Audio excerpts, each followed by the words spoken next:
બેટ દ્વારકામાં સતત 5મા દિવસે પણ ગેરકાયદેસર દબાણો પર દાદાનો હથોડો ઝીકાઈ રહ્યો છે।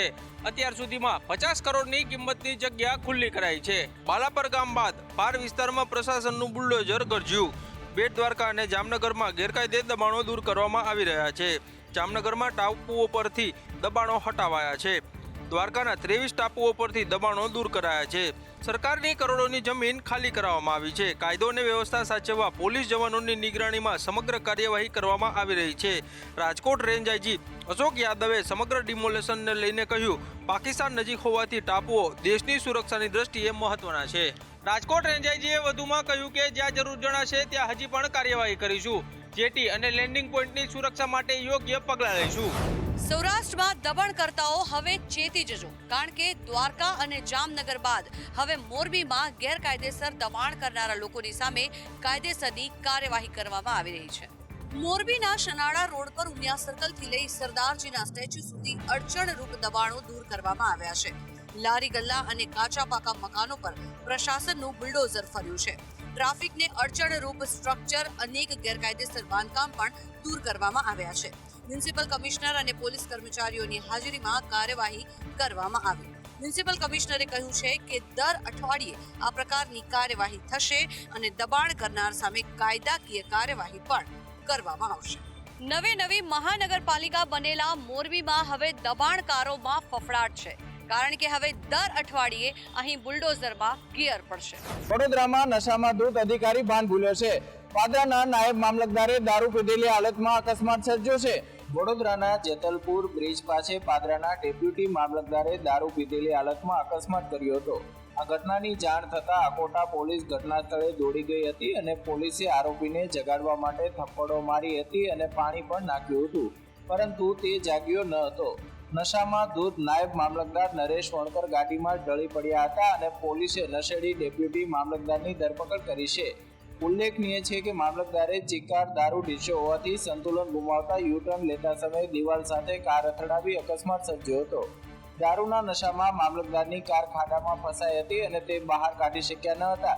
સરકારી અધિકારી સામે શું કોઈ કાર્યવાહી થશે કે પછી મામલો અંદરો-અંદર પતી જશે, તે સવાલ અહીંયા ઉભો। ભાજપમાં શહેર અને જિલ્લાના પ્રમુખોની પસંદગીને લઈને ભારે કોકડું ગૂંચવાયેલું છે। ઉત્તરાયણ વહી ગઈ છે છતાં પણ હજુ સુધી નામો જાહેર નથી કરાયા, ત્યારે અમદાવાદ પશ્ચિમના સાંસદે સબ કુછ ઠીક હોવાની વાત કરી છે।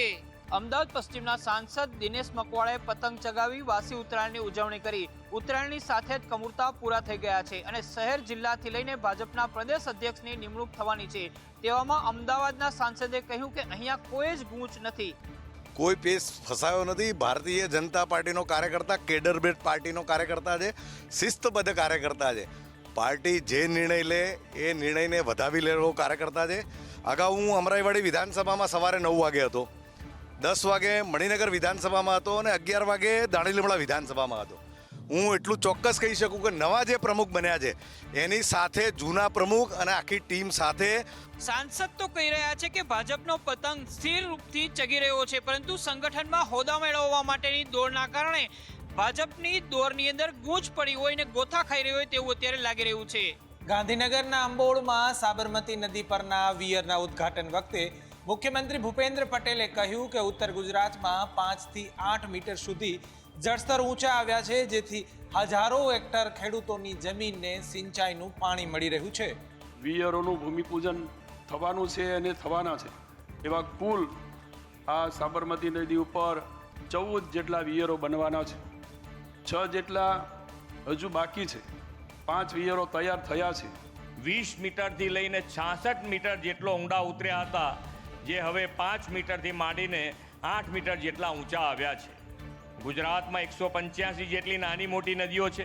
246 કરોડના કામોના તેમના માર્ગદર્શનમાં ચાલી રહ્યા છે। મહત્વનું છે કે પાણી પુરવઠા મંત્રી કુંવરજી બાવળિયાએ કહ્યું કે પહેલા સાબરમતી નદી પર એક પણ ચેકડેમ નહોતો, જ્યારે અત્યારે 14 વીયર બન્યા છે, જેને લઈને ખેડૂતોને સિંચાઈનું પાણી મળી રહ્યું છે। ઉત્તરાયણના દિવસે રિવરફ્રન્ટ ખાતે ફ્લાવર શોમાં 1.32 લાખ લોકોએ મુલાકાત લીધી હતી। દર કલાકે રેકોર્ડ બ્રેક 9000 લોકોની મુલાકાત નોંધાઈ છે। સાબરમતી રિવરફ્રન્ટ પર મ્યુનિસિપલ કોર્પોરેશન દ્વારા યોજવામાં આવેલા ફ્લાવર શોની રોજ હજારો લોકો મુલાકાત લઈ રહ્યા છે.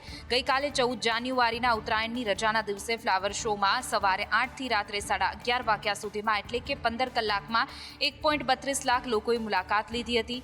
આમ દર કલાકે 9000 મુલાકાતી આવ્યા હતા. ફ્લાવર શોમાં જાણે માણસોનું કીડિયારું ઉભરાયું હોય તેવા દ્રશ્યો સર્જાયા હતા. એક જ દિવસમાં મનપાને 86 લાખની આવક થઈ છે. છેલ્લા 12 દિવસમાં 5 લાખથી પણ વધુ લોકોએ મુલાકાત લીધી હતી. ફ્લાવર શોમાં આ વખતે વિવિધ 15 લાખથી પણ વધુ ફૂલ છોડના રોપા મૂકવામાં આવ્યા છે, જે શહેરીજનો માટે આકર્ષણનું કેન્દ્ર બન્યા છે.